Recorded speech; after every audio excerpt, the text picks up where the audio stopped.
I'm Jennifer Nash-Naiyer, and it's a Monday afternoon, and I'm here in my office. And I wanted to talk a little bit about a couple of the definitions that grief recovery method uses for grief. One of them, pretty simple, grief is a normal and natural reaction to loss. And then the second one was a new one that I'd never really thought about or considered. I found it to be very enlightening. Grief is the conflicting feelings at the end of or change in a pattern of behavior, which kind of opens up this whole arena of grief in life events.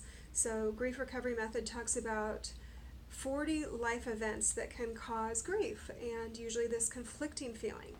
So I was thinking of different things in my life where I wouldn't normally have looked at as a loss event or as grief. And one of them, I was single up until my late 30s.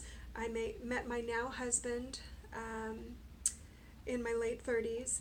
And when I was married, although it was a wonderful, happy, exciting time, there was also kind of a conflicting feeling of, I felt loss of who I was as a single woman. I had worked really hard at that identity of kind of being okay on my own and thriving on my own.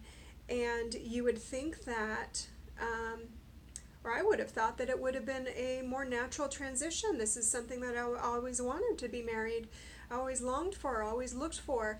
And then when it happened, I found that it took me quite a while to even, I hyphenated my name, it took me quite a while to even do that, because I was holding on to that piece of my identity as a single woman.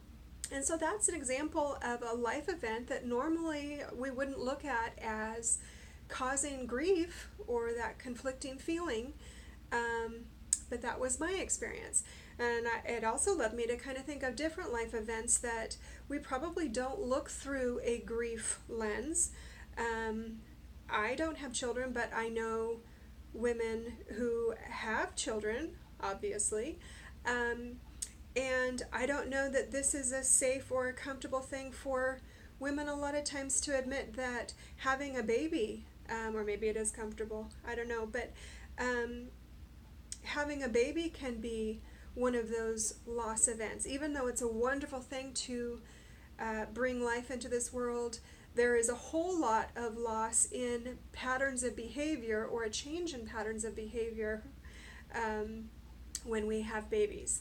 And so there can be this kind of conflicting feelings. So excited, happy, joy, and then also feelings of sadness, anger, frustration, and so on and so forth. And so looking at just these two very significant life events in kind of the lens of grief, we can kind of be more real about the complexity of the event, which a lot of the times I think we feel like, because we're supposed to be ultimately happy and expect to have positive emotions, there can be those complex, conflicting emotions. So I just kind of was thinking about that today and wanted to share that with you. Let me know if you find that helpful or enlightening, if you have any questions about it. But thank you for listening. Have a good day.